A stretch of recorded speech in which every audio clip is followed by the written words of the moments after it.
Hello, Rob McNeilly here, and welcome to the first of this series of videos.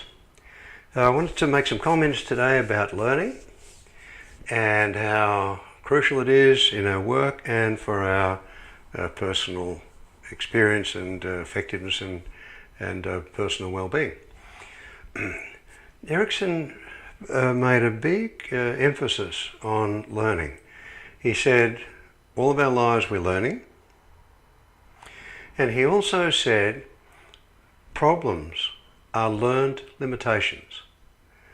So that if we can have a problem as something that we have learned, then that creates the possibility of either unlearning that or learning something else instead of that so that we can learn to have a solution.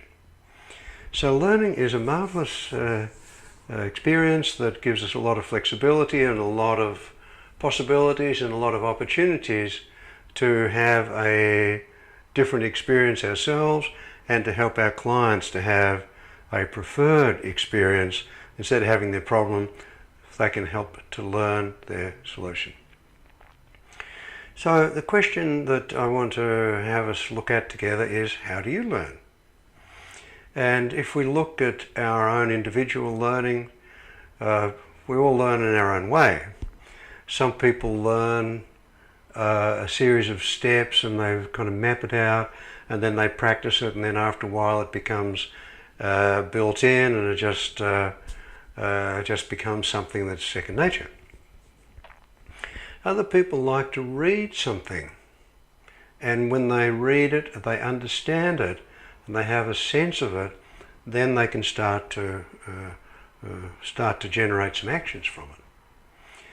Other people like to watch a video of someone doing some work, how to see someone else doing a certain therapeutic move or action, and then by viewing to somehow just soak it up and then be able to embody it from that way.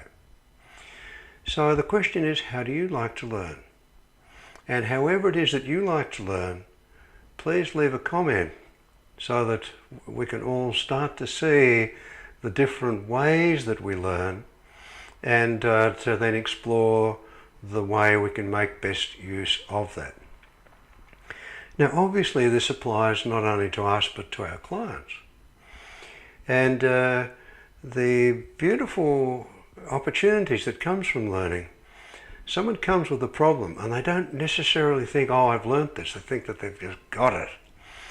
But if we can remind them that when they, say if this person walks into the room, if we can remind them, there was a time when they couldn't walk, but they learned to put one foot after the other, to balance their body, to move their arms, to keep the balance and so on. So we've learned to walk. Most people can learn to read, and we can look at a book or a text and it makes perfect sense to us. And that's something that we've learned. When a child first has to deal with letters and numbers, they don't make sense at all. So we've learnt letters.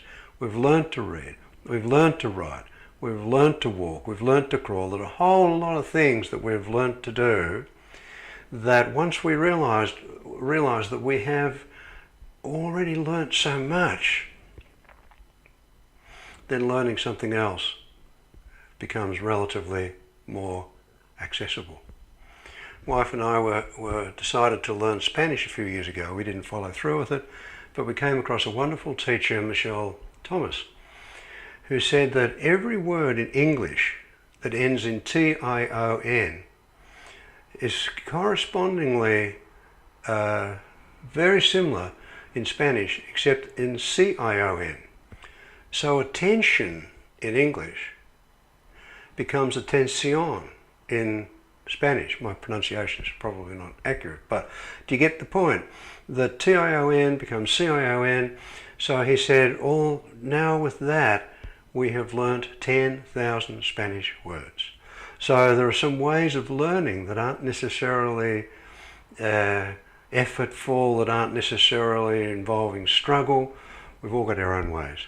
So if you could give some thought to what is your way of learning, how have you learned, and then have this question in relation to your clients. How have they learned what they've learned?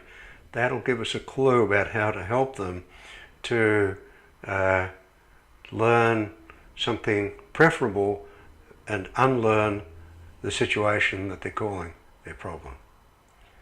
Thanks for watching.